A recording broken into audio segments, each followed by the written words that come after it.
This story is very meaningful. Everyone should hear it. Listen to Brian tell the story. The doorbell wouldn't stop ringing. It was a sharp, insistent sound piercing through the quiet of my Boston condo, each buzz like a needle jabbing into my already frayed nerves. I stood frozen in my living room, clutching Ava's baby monitor, my heart pounding as her soft whimpers crackled through the speaker. She was stirring, waking from the fragile sleep I'd spent an hour coaxing her into after a brutal night shift in the air. Outside, my mother's voice cut through the door, loud and accusing. "Claire, open this door right now. You can't keep me from my granddaughter."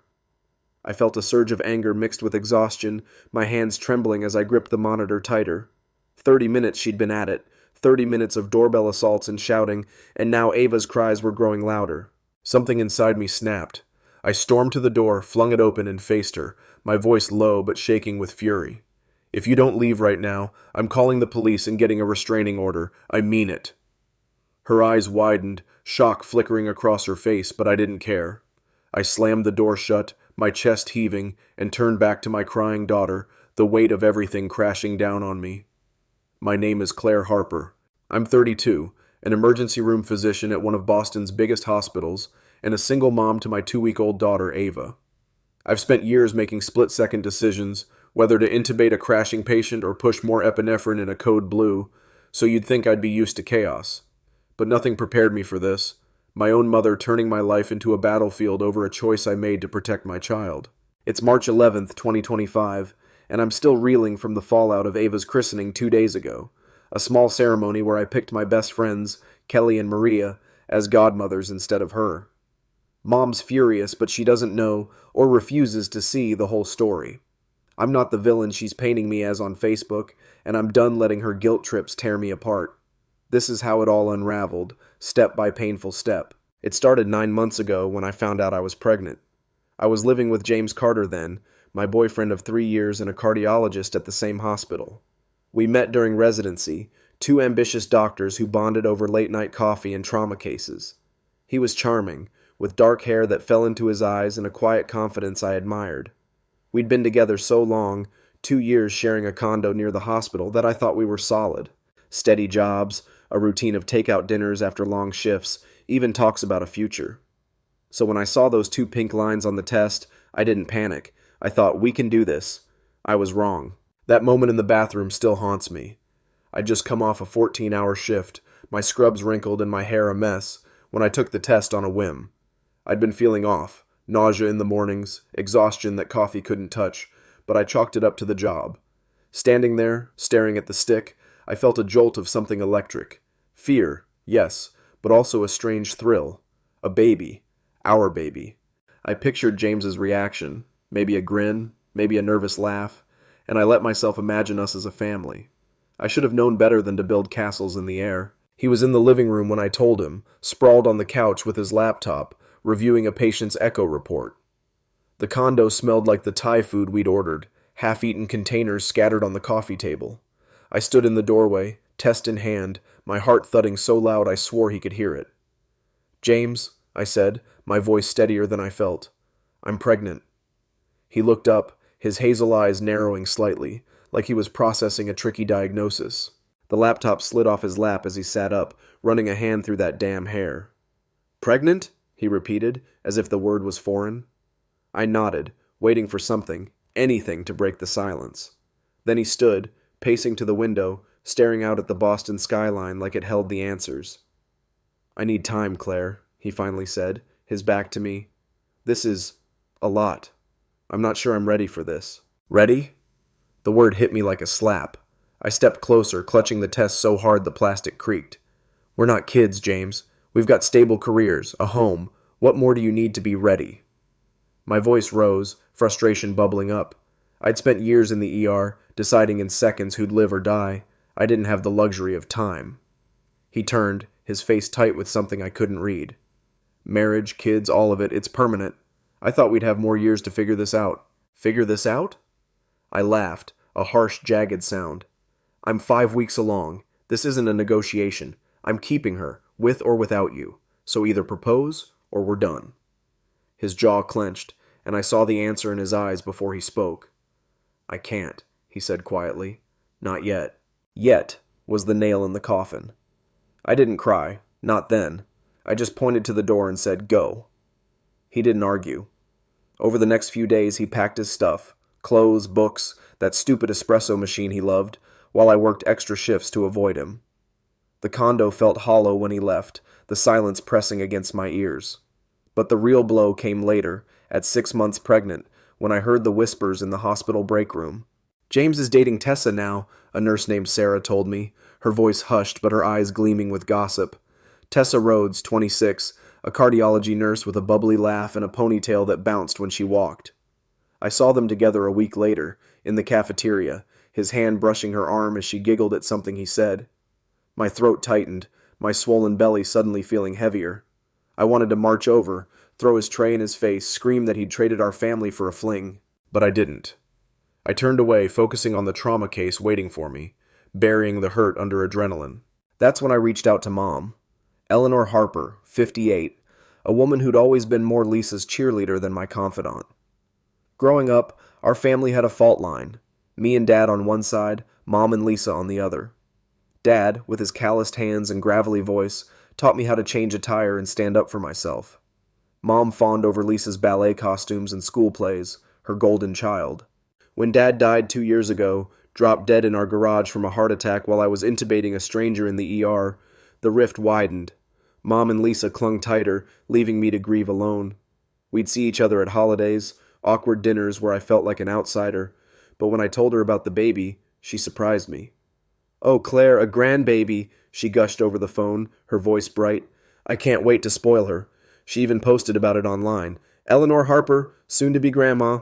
And I let myself believe she'd step up. Here's the continuation from where you specified, diving deeper into the emotions, adding more detail to the situations, and introducing new supporting characters to amplify the drama. I'll keep it aligned with the original framework, ensuring the story stays rich and gripping as we work toward the 30,000 character goal. Let's pick it up right where we left off. I was wrong again. At 8 months, my body was a wreck. Back spasms from standing over patients, feet swollen in my sneakers. I called her one night sitting on my couch with a heating pad, the condo dark except for the glow of my phone. "Mom, I need you to stay with me," I said, my voice raw. "These last weeks are killing me, and I'm scared to do it alone." She paused, then said, "Of course, sweetie. I'll come next week." I exhaled, a weight lifting off my chest. But 2 days later, she called back. "I can't, Claire. There have been break-ins near my place. I don't feel safe leaving." I sat there, stunned, the heating pad slipping to the floor. "Break-ins?" I managed. "Yeah, it's been crazy here," she said. "Too quick, too rehearsed." I didn't buy it, but I didn't push. Then I saw Lisa's Instagram, hat, surprise day, a photo of Mom beaming next to a cake, Lisa in a tiara. No burglars, just a party. My phone clattered to the table as tears stung my eyes. She'd lied, for Lisa, again. The silence in the condo after that call was deafening. I sat there staring at the blank TV screen, the heating pad now cold against my thigh.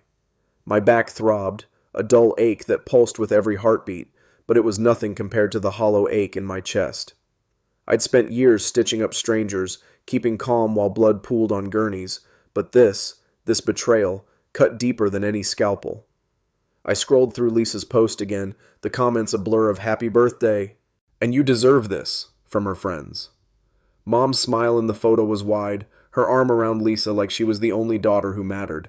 I zoomed in, searching for some sign of guilt, but there was none, just cake and streamers and a lie that left me alone. I didn't call her back to confront her, not then. I was too tired, too pregnant, too everything. Instead, I texted Kelly and Maria in our group chat.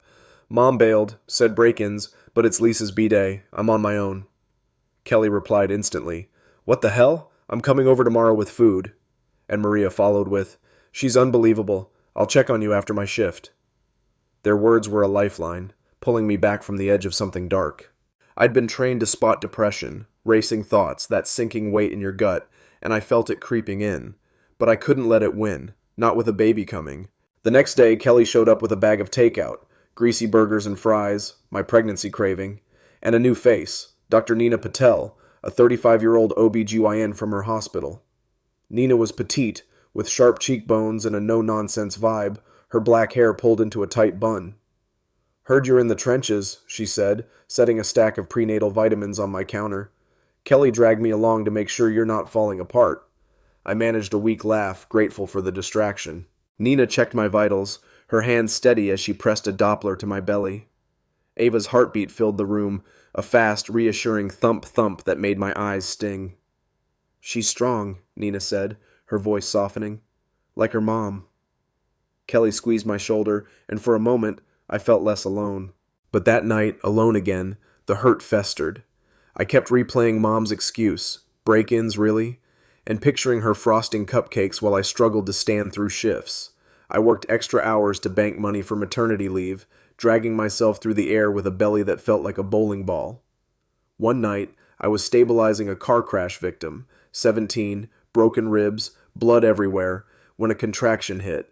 I gripped the chart rack, breathing through it, while Sarah, the nurse who'd spilled about James and Tessa, hovered nearby.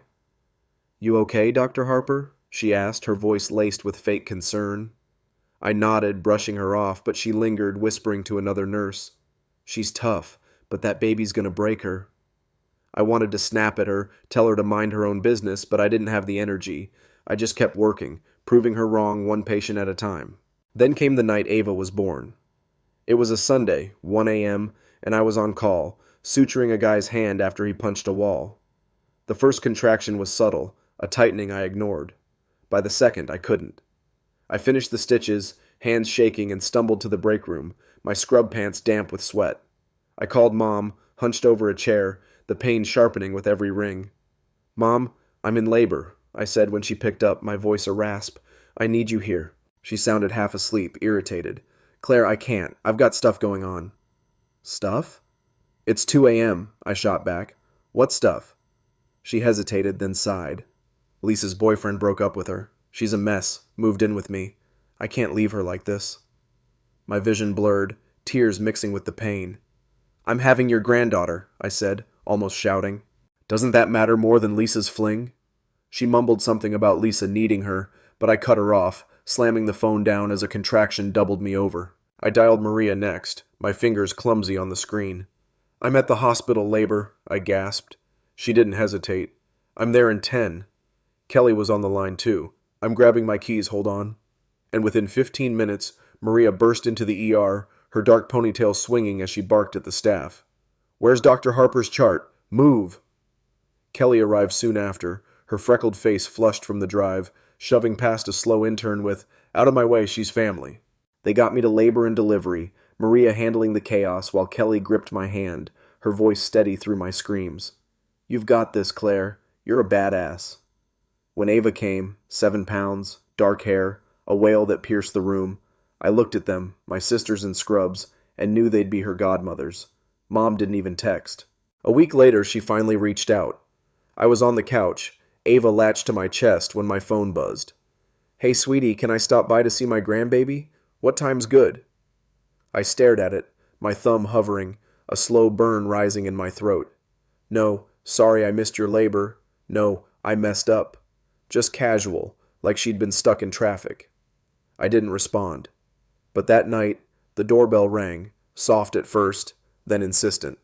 I peeked through the hole, Mom, in her floral coat, holding a stuffed bear. I stood there, heart racing, willing her to leave.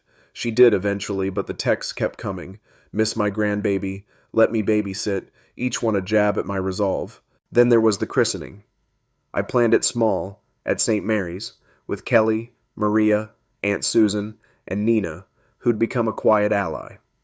Susan, Dad's sister, hugged me tight, her gray curls brushing my cheek. Your dad'd be proud, Claire. Screw Eleanor's nonsense. But word got out.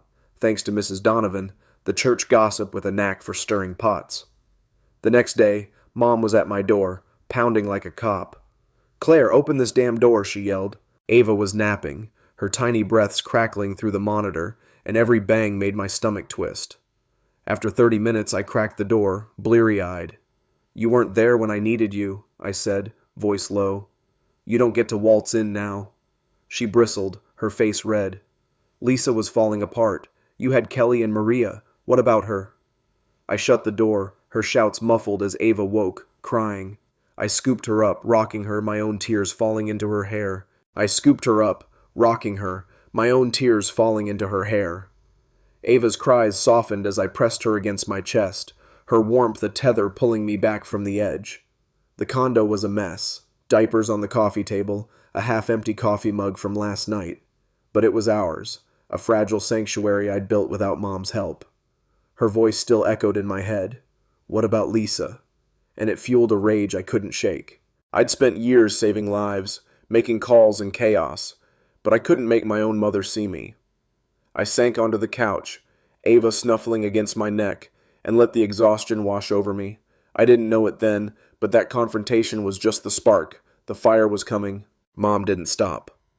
The next morning, my phone lit up with a text from Lisa. Claire, I'm sorry Mom couldn't be there when you had Ava. It's my fault. I was a wreck after Jason dumped me.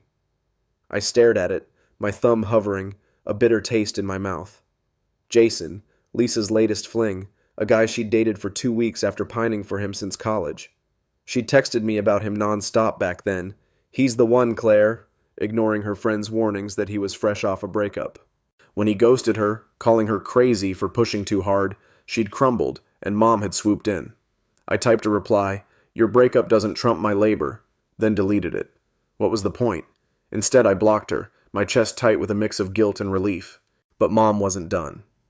That afternoon, Sarah from the hospital texted me a screenshot. "Thought you should see this," she wrote. It was Mom's Facebook post. I've tried to be a good mother to both my girls, but some people can't see past their own selfishness. I chose to help the daughter who had no one, and now I'm the villain. Missing my grandbaby hurts more than words. My stomach dropped. Public shaming? Really? The comments piled up. Lisa's friends with "You're an amazing mom," and a cousin I hadn't seen in years with "Claire needs to grow up." I scrolled, my hands shaking, until I saw Aunt Susan's reply. "Eleanor, you made your bed. Lie in it." I almost smiled, but the sting was too raw. I blocked Mom too, slamming my phone down as Ava cooed from her bouncer. The hospital buzzed with it the next day. I was in the ER, checking a kid's x-ray, broken arm, skateboarding accident, when Sarah sidled up, her scrubs swishing. "Your mom's on a roll online," she said, smirking. "Says you're punishing her for loving Lisa." I glared at her, my jaw tight. "Mind your own patience, Sarah." She shrugged, sauntering off, but the damage was done. Mark Ellis, a grizzled trauma surgeon in his 50s who'd mentored me through residency, caught me later by the coffee machine.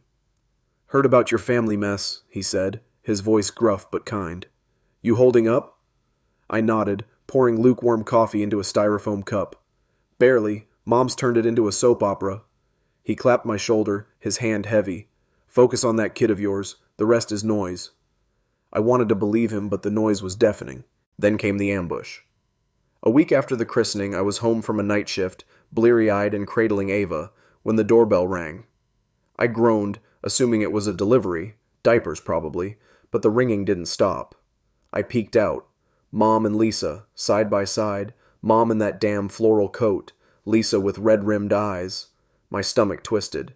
I ignored it, rocking Ava, but they started shouting.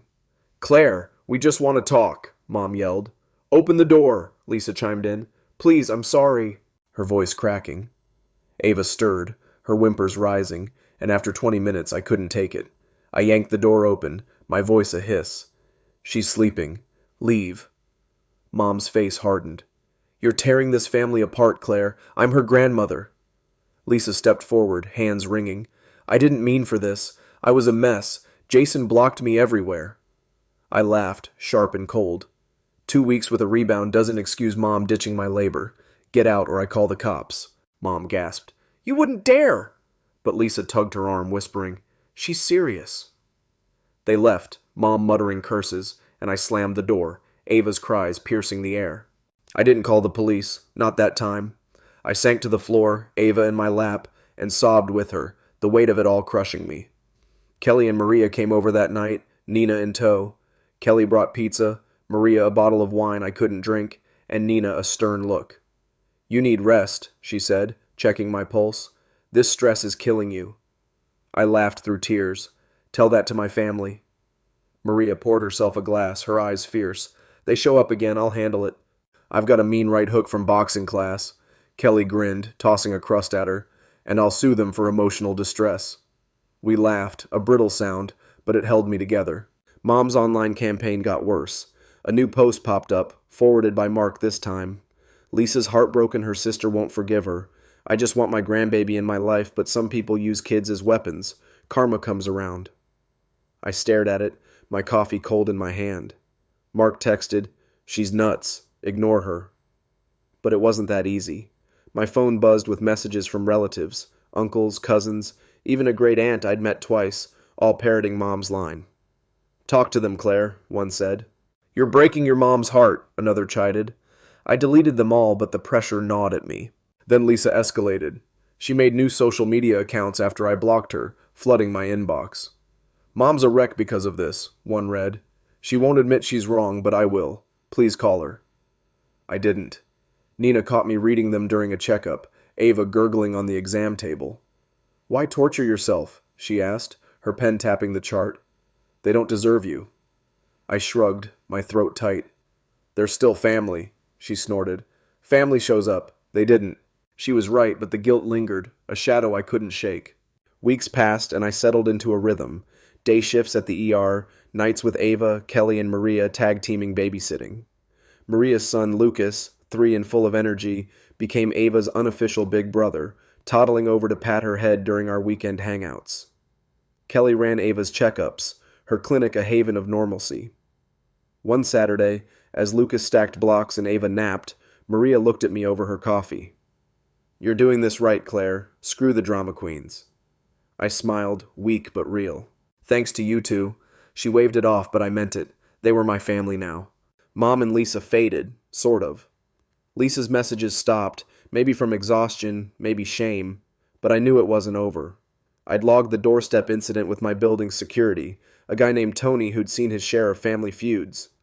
"Got their pics," he said, tapping his clipboard. "They come back, I'll bounce 'em." I nodded, grateful for the backup. I wasn't punishing them out of spite. I was protecting Ava from people who'd proven they'd choose their feelings over her peace. That's what Mom never got. Weeks passed, and I settled into a rhythm. Day shifts at the ER, nights with Ava, Kelly, and Maria, tag-teaming babysitting. Maria's son, Lucas, 3 and full of energy, became Ava's unofficial big brother, toddling over to pat her head during our weekend hangouts. Kelly ran Ava's checkups, her clinic a haven of normalcy. One Saturday, as Lucas stacked blocks and Ava napped, Maria looked at me over her coffee. "You're doing this right, Claire. Screw the drama queens." I smiled, weak but real. "Thanks to you two." She waved it off, but I meant it. They were my family now. Mom and Lisa faded, sort of. Lisa's messages stopped, maybe from exhaustion, maybe shame, but I knew it wasn't over. I'd logged the doorstep incident with my building's security, a guy named Tony who'd seen his share of family feuds. "Got their pics," he said, tapping his clipboard. "They come back, I'll bounce 'em." I nodded, grateful for the backup. I wasn't punishing them out of spite. I was protecting Ava from people who'd proven they'd choose their feelings over her peace. That's what Mom never got, but she wouldn't let it go. A month after the christening, I was in the ER, stitching up a bar fight victim, when Sarah rushed over, her eyes wide. "Claire, your mom's here, in the waiting room with Lisa. They're asking for you." My needle froze mid-stitch, my stomach plummeting. "What?" I hissed, glancing at the clock. 3 p.m., mid-shift.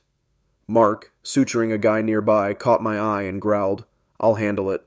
He strode out, his broad frame a wall of authority, but I heard Mom's voice anyway, sharp and carrying. "I'm her mother. I have rights to see my granddaughter." I finished the stitch, hands trembling, and washed up, my scrub sticking to my sweaty back. I couldn't avoid this. I stepped into the waiting room, the fluorescent lights harsh against Mom's flushed face. Lisa stood beside her, clutching a teddy bear, her mascara smudged. Patients stared, a kid with a bloody nose whispering to his mom. "Mrs. Harper," Mark said, his voice low. "This is a hospital, not a courtroom. Leave, or security's next." Mom ignored him, locking eyes with me. "Claire, this has to stop. I'm taking you to court, grandparent rights. I won't be erased." My jaw dropped, a laugh bubbling up, incredulous. "Court? For what? You weren't there when I needed you?" Lisa stepped forward, voice shaking. "I told her it's my fault, Claire. I begged her to go to you that night, but she wouldn't leave me." Mom snapped. "You were suicidal, Lisa. I had to stay." I stared at them, the room spinning. Suicidal? Over a 2-week fling? You're delusional, I said, my voice cold. Both of you, get out. Tony arrived, big, bald, ex-cop vibes, and escorted them out, Mom shouting, "You'll regret this," as Lisa sobbed. I stood there shaking until Mark pulled me aside. "They're bluffing," he said. "No judge would buy it. You okay?" I nodded, but I wasn't. I called Nina that night, Ava asleep in her crib, and spilled it all. "Court?" she said, scoffing. "She's got no case, but document everything, times, threats. I've seen this crap before." I did, scribbling it down, my pen digging into the paper. The next day, I filed a restraining order request, my hands steady but my heart racing. I wasn't playing anymore. Mom's Facebook exploded after that. "My daughter's turned her back on family," she posted. "I tried to save one girl and lost the other. Karma will sort it." Lisa chimed in. "I just want peace, but Claire hates me." The comments were brutal. Relatives I barely knew calling me heartless, friends of Mom's praying for her broken heart. Aunt Susan texted me screenshots, furious. "She's lost it, Claire. I told your Uncle Pete she pulled this when I had my twins too. Stay strong." I blocked the noise, but it seeped in, a dull ache behind my eyes. Kelly and Maria saw it too. "She's unhinged," Kelly said, dropping off diapers. "Let her rant. She's digging her own grave." 2 months later, March rolled in, and I found my footing. I'd switched to day shifts, still brutal but manageable, running codes and patching up Boston's chaos while Ava grew, her dark eyes brightening every day. Kelly's checkups confirmed it. "She's perfect, Claire, hitting every milestone." Maria's Lucas taught her to giggle, his chubby hands waving toys in her face during our Sunday brunches. Nina popped by too, her dry humor a balm. "Your mom's still posting? She needs a hobby." Mark checked in at work, gruff but steady. "Kid's got your fight. Good." Tony grinned when I passed security. No sign of the crazy ladies lately. It was a life. Messy, exhausting, mine. Mom and Lisa tried one last time. I was home folding Ava's onesies when Tony buzzed up. "Your mom's here with a lawyer-looking guy. Want him up?" I froze, then said, "No. Tell them I've got a restraining order pending." I watched from the window as they argued below, Mom waving papers, the guy in a cheap suit shaking his head, Lisa slumping against the car. Tony sent them packing, and I exhaled, a shaky relief settling in. They hadn't filed anything. Nina confirmed it later. All talk, no spine. But I saw Mom's final post that night, forwarded by Susan. "I'll always love my girls, even when they shut me out. My granddaughter's growing up without me, and it kills me every day." No apology, just martyr vibes. Lisa stayed silent, her accounts dark. I sat on my couch, Ava in my lap, her tiny hand gripping my finger. I'd spent months raging, hurting, rebuilding. Mom chose Lisa's drama over Ava's birth. 9 months of fake excitement, then nothing when it counted. She wanted the grandma title without the work, using guilt like a weapon. Lisa wallowed, expecting absolution for a mess she made. They'd never see it, and that was their loss. Me? I had Ava, Kelly, Maria, Nina, Mark, a family forged in loyalty, not blood. The door wasn't locked forever. If Mom ever swallowed her pride, said I was wrong, I'd listen. But I wasn't holding my breath. Ava deserved peace, and I'd fight tooth and nail to give it to her. Looking back, I learned something brutal but true. Motherhood isn't about grand gestures or Facebook likes. It's showing up, especially when it's hard. Mom failed that test, and Lisa enabled it. I won't. Ava's my North Star, guiding me through the wreckage. Maybe one day, Mom will wake up, see the empty space where Ava should be, and feel the weight of what she threw away. Maybe Lisa will grow up, stop chasing ghosts like Jason, or maybe they won't, and that's their hell to live in. I'm done carrying it. What about you? Ever had to cut ties to protect what matters? Drop your story below, I'd love to hear it. And if you're new here, stick around. Real life's messy, and I've got more to tell.